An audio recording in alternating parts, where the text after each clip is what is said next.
India പഴയ India അല്ല മോദിയുടെ ഇന്ത്യ എന്ന് പറയുന്നത് പലപ്പോഴും ഓരോ തരത്തിൽ തെളിയിച്ചുകൊണ്ടിരിക്കുക. ഇപ്പോൾ നോക്കൂ, ചൈനയെ നമ്മൾ അങ്ങോട്ട് പോയി ചൊറിയുകയാണ്. ഇപ്പോൾ അരുണാചലിലെ ഒരു മല ഇതുവരെ ആരും കയറിയിട്ടില്ല. അവിടെ മൗണ്ടനറിങ് എന്ന് പറയുന്ന ഒരു ടീം കയറുന്നു. അത് പർവ്വതാരോഹർ എന്നൊക്കെ പറഞ്ഞാൽ ഇന്ത്യൻ പട്ടാളം തന്നെയാണ് കയറിയിട്ട് ആ മലയ്ക്ക് പേരിട്ടു. ആ പേരോ ചൈനയുടെ ചൊറിച്ചിൽ കൂട്ടുന്ന പേര്, ദലൈലാമയുടെ പേര്. എന്താ ഈ സംഭവത്തിൻ്റെ ഒരു രാഷ്ട്രീയം എന്താണ്, നിജസ്ഥിതി എന്താണ്? അതെ, അരുണാചൽ പ്രദേശിൽ ഗോരിച്ചൻ മാസിഫ് ഓഫ് മോൻ തവാങ്, അതായത് മോൻ തവാങ് എന്ന് പറഞ്ഞ സ്ഥലത്ത് ഗോറിച്ചൻ മാസിഫ് എന്ന് പറഞ്ഞ മലയിലെ കൊടുമുടി, അത് ഇതുവരെ ആരും കീഴടക്കിയിട്ടില്ല. അതിന് പ്രത്യേകിച്ച് പേരും ഉണ്ടായിരുന്നില്ല. എന്തായിരുന്നില്ല, കീഴടക്കുമ്പോഴാണല്ലോ പേര്. അപ്പോൾ എന്താന്ന് വെച്ചാൽ ഈ മോൺ തവാങ്ങിൽ ജനിച്ച ഇപ്പോഴത്തെ ദലൈലാമയുടെ പേരല്ല, മുമ്പത്തെ 6ാമത്തെ ദലൈലാമയുടെ പേരാണ് ഇട്ടിരിക്കുന്നത്. അദ്ദേഹം ഈ സ്ഥലത്ത് ജനിച്ചയാളാണ്. അല്ല, 6ാമത്തെ ദലൈലാമയുടെ പേരിടുന്നതിന് പ്രത്യേകത കാര്യമുണ്ട്. അന്ന് ടിബറ്റ് വേറെ രാജ്യമാണ്. അതെ, ആയിരുന്നല്ലോ. നമ്മൾ പഴയത് ഇടുന്നു. ആ ലാമയുടെ പേര് സോൻയാങ് ഗ്യാറ്റ്സോ. അപ്പോൾ ആ ദലൈലാമ 1682 ഈ കൊടുമുടി ഇരിക്കുന്ന മോൺ തവാങ്ങിൽ ജനിച്ചയാളാണ് അദ്ദേഹം. രണ്ട് തരത്തിലാണ് അത് ചൊറിയുന്നത്. ദലൈലാമ എന്ന് പറഞ്ഞാൽ തന്നെ ചൊറിച്ചിലാണ്.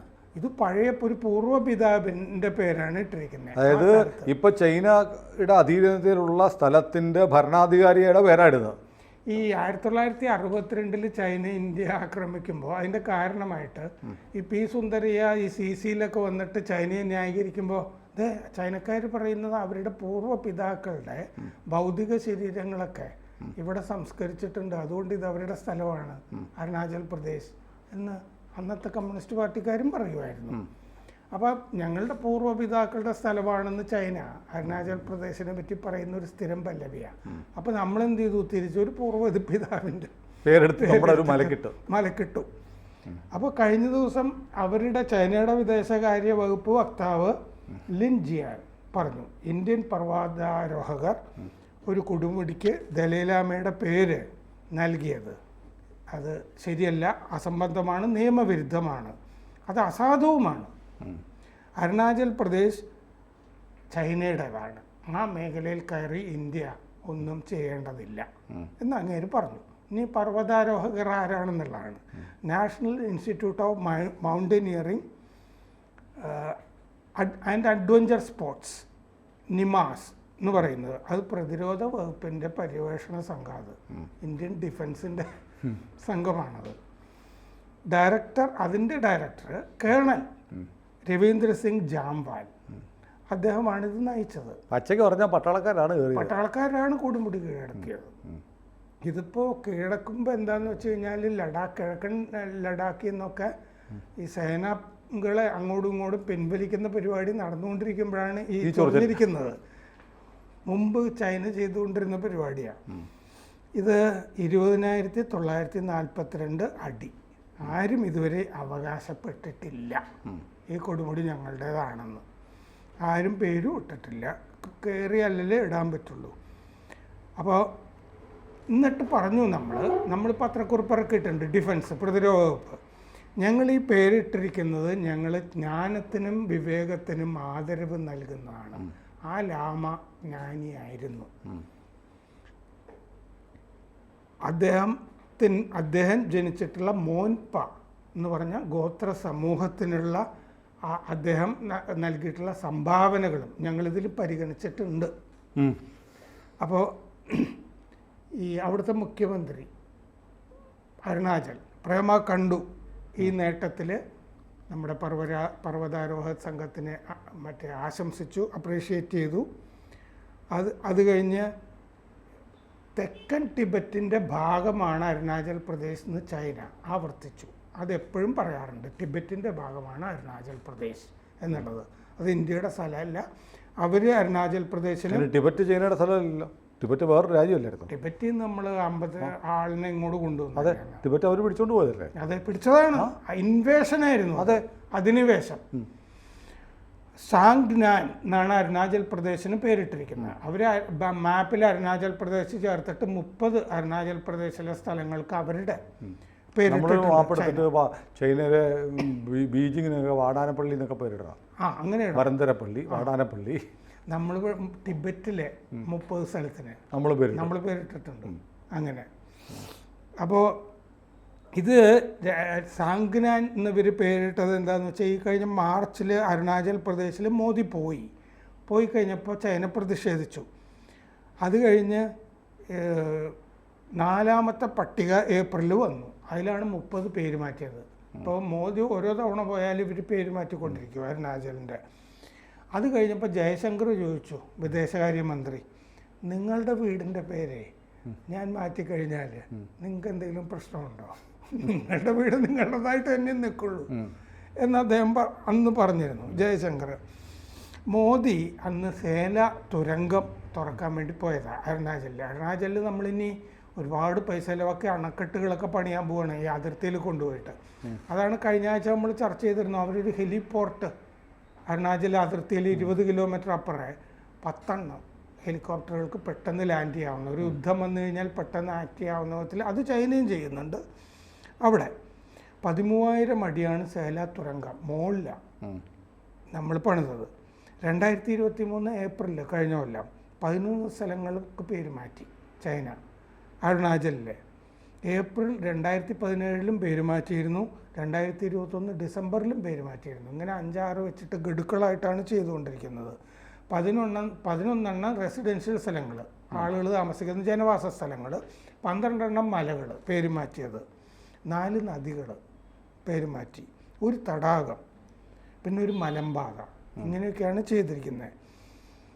2017 പേര് മാറ്റിയത് ഏപ്രിൽ 13-ാം തീയതി ദലൈലാമ 9 ദിവസം അരുണാചൽ പ്രദേശ് സന്ദർശിക്കാൻ പോയി. ആ 9 ദിവസത്തിന് ശേഷമാണ് ഇത് ടിറ്റ് ഫോർ ടാറ്റ് എന്നുള്ള നിലയ്ക്കാണ് ഇത് ചെയ്തുകൊണ്ടിരിക്കുന്നത് അവർ. 2020 ലഡാക്കിൽ ഗൽവാനിൽ ചൈനയുമായിട്ട് നമ്മൾ സംഘർഷം ഉണ്ടായിരുന്നു. ആ സംഘർഷം ഇപ്പോൾ മാറി അങ്ങോട്ടും ഇങ്ങോട്ടും സേനകൾ പിൻവലിക്കുന്ന സമയത്താണ് ഈ നമ്മൾ കൊടുമുടി കീഴടക്കി ദലൈലാമയുടെ പേരിട്ടിരിക്കുന്നത്. അപ്പോൾ അത് അവരുടെ പ്രതിഷേധം തുടരുന്നു.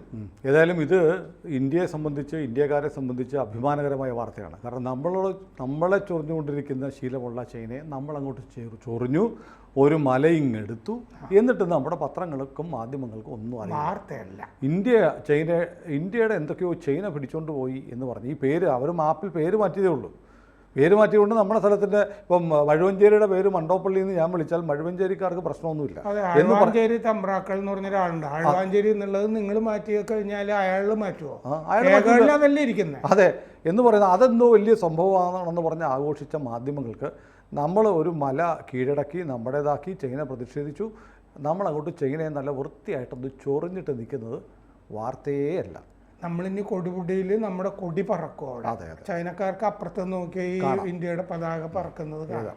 അപ്പോൾ ഏതായാലും ഈ കുറേ കാലങ്ങളായി ഇന്ത്യ ചൈന സംഘർഷങ്ങൾ ഇങ്ങനെ നിൽക്കുമ്പോൾ മുമ്പൊക്കെ നമ്മൾ ഈ പ്രതിരോധത്തിലാണ് ഊന്നിയിരുന്നത്.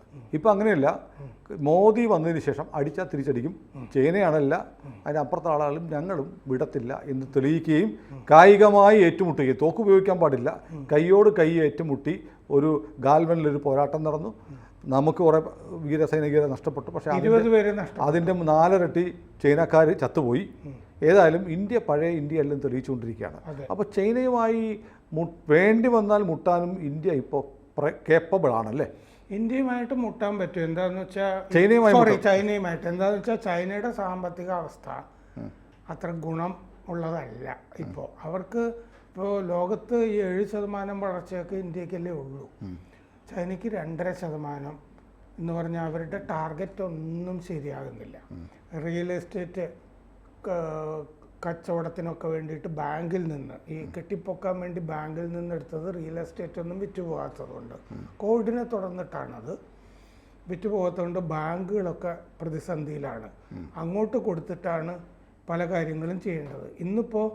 ഇന്നൊരു വാർത്ത കണ്ടു, അവിടെ പലിശ നിരക്കുകൾ കുറച്ചിരിക്കുന്നു എന്ന്. ഈ സാമ്പത്തികാവസ്ഥയ്ക്ക് ബൂസ്റ്റ് ഉണ്ടാക്കാൻ വേണ്ടിയിട്ട് അങ്ങനെ ചെയ്തിരിക്കുന്നു എന്ന് വന്നു. പക്ഷെ അതുകൊണ്ടൊന്നും സംഗതി വരുന്നില്ല എന്ന് മാത്രമല്ല, ഈ ഡീകപ്ലിംഗ് എന്ന് പറഞ്ഞ സംഭവം നടക്കുന്നു. എന്താണെന്ന് വെച്ചാൽ അവിടെയുള്ള വിദേശ വ്യവസായങ്ങളൊക്കെ ഇന്ത്യ പോലുള്ള സ്ഥലങ്ങളിലേക്ക് വന്നുകൊണ്ടിരിക്കുകയാണ്. ഈ ആപ്പിള് പോലുള്ള ആപ്പിള്, സാംസങ്. അതെ, സാംസങ് ഇപ്പോൾ ഇവിടെ നമ്മുടെ ചെന്നൈയിൽ ശ്രീപെരുമ്പത്തൂരിൽ സാംസങ്ങിൻ്റെ ഒരു യൂണിറ്റ് ഉണ്ട്.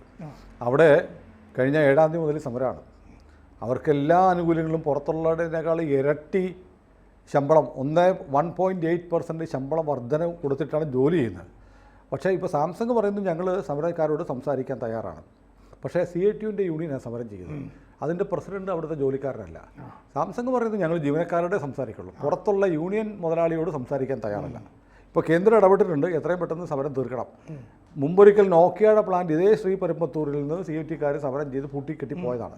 സാംസങ്ങും പോയാൽ അത് ഇന്ത്യക്ക് വലിയ ദോഷമാണ്. ചൈനയിൽ, കാരണം CIT ആണ് സമരം ചെയ്യുന്നത്, ഇവിടെ അത് പൂട്ടിയിട്ട് വേണം ഈ സാംസങ്ങിന് ചൈനയിൽ പോയി പ്ലാന്റ് ഇടാൻ. അതായത് കമ്മ്യൂണിസ്റ്റുകാർക്ക് ഈ ഡീകപ്ലിംഗ് ഇഷ്ടപ്പെടുന്നില്ല. അവിടുന്ന് വ്യവസായം ഇങ്ങോട്ട് വരാൻ പാടില്ല, ചൈന തന്നെ ഇരിക്കണം. അതാണ് ഇപ്പോൾ ശ്രീപെരുമ്പത്തൂരിൽ നടക്കുന്നത്. നമ്മളാണെങ്കിൽ തായ്വാനിൽ നിന്ന് അദാനി, ടാറ്റ ഇവരെല്ലാം നമ്മൾ ഒക്കെ മറ്റ് വ്യവസായങ്ങൾ തായ്വാനിൽ നിന്ന് വരുന്നു. നമ്മൾ ഈ AI രംഗത്ത് വലിയ മുന്നേറ്റങ്ങൾ നടത്തുന്നു. 32,000 കോടി രൂപയുടെ ഒക്കെ പ്ലാന്റാണ് വന്നത്. അതെ, Samsung India workers union CITU അവരാണ് സമരം ചെയ്തത്. പക്ഷേ അവരുടെ പ്രസിഡന്റ് ഈ മുത്തുകുമാർ, അയാൾ ഇവിടുത്തെ തൊഴിലാളിയല്ല. അവർ പറയുന്നത് ഞങ്ങൾ ഇപ്പോൾ തന്നെ ഈ ജീവനക്കാരെല്ലാം സ്ഥിരം ജീവനക്കാരാണ്, അവർക്ക് 1.8% മറ്റ് സ്ഥാപനങ്ങളെക്കാളും ശമ്പളം കൂടുതലുണ്ട്, ഇനി എന്തെങ്കിലും പ്രശ്നമുണ്ടെങ്കിൽ അതും പരിഹരിക്കാൻ തയ്യാറാണ്, OT കൊടുക്കുന്നുണ്ട്, കൂടുതൽ നല്ല വർക്ക് അറ്റ്മോസ്ഫിയർ കൊടുക്കുന്നുണ്ട്, എന്തിനും തയ്യാറാണ്. പക്ഷേ ഞങ്ങളുടെ തൊഴിലാളി അല്ലാത്ത ഒരാളോടും സംസാരിക്കും. അത് ശരിയാണ്. അതാണ് കാരണം പാർട്ടി പണ്ട് തന്നെ വേറെ ആളുകളൊക്കെ വെച്ചിട്ട് ആണ് ഇത് നടത്തിക്കൊണ്ടിരിക്കുന്നത് എല്ലാ സമയത്തും. CITUവിൻ്റെ ആൾ വേറെയാണല്ലോ, യൂണിയൻ വേറെ. ഇതിലിപ്പോൾ സംഭവിക്കാൻ പോകുന്നത് എന്താണെന്ന് വെച്ചാൽ അവരെയൊക്കെ പിരിച്ചുവിടുക എന്നുള്ളതല്ലേ. അല്ലെങ്കിൽ സാംസങ് അടുത്ത സ്ഥലത്തേക്ക് പോകും, ചൈനയ്ക്ക് പോകും. അതെ, ഗുജറാത്തിലേക്ക് പോകും. അതെ അല്ലേ, ഗുജറാത്ത്, കർണാടക ചിലപ്പോൾ കൊണ്ടുപോകും. ഇപ്പോൾ സ്റ്റാലിനെ വിളിച്ചിട്ട് നമ്മുടെ മൻസുഖ് മാണ്ഡവ്യ, കേന്ദ്ര ലേബർ തൊഴിൽ വകുപ്പ് മന്ത്രി പറഞ്ഞിട്ടുണ്ട്, ഉടൻ ഇടപെടാൻ ഇന്നലെ പറഞ്ഞിട്ടുണ്ട്. ചിലപ്പോൾ നീക്കം ഉണ്ടാവുകയും. പിന്നെ സ്റ്റാലിനെ സംബന്ധിച്ച് സ്റ്റാലിന് വ്യവസായം തമിഴ്നാട്ടിൽ ഉണ്ടാവണം എന്ന് വലിയ ആഗ്രഹമുള്ള, മാത്രമല്ല അവിടെ കമ്മ്യൂണിസ്റ്റ് പാർട്ടി ഒന്നും ഇല്ലല്ലോ. അതെ, ഇലക്ട്രോണിക് എക്യുപ്മെൻസിൻ്റെ കാര്യം ഏറ്റവും കൂടുതൽ രാജ്യത്ത് ഏറ്റവും കൂടുതൽ കയറ്റുമതി ചെയ്യുന്ന സംസ്ഥാനങ്ങളിലൊന്ന് തമിഴ്നാടാണ്. അപ്പോൾ ഈ പ്ലാന്റ് അവിടെ നിന്ന് പോകുന്നത് സ്റ്റാലിൻ സമ്മതിക്കാൻ സാധ്യതയില്ല. CITുകാരുടെ ട്രൗസർ കീറാനാണ് സാധ്യത. അതാണ് എല്ലാ സാധ്യതയും കാണുന്നത്.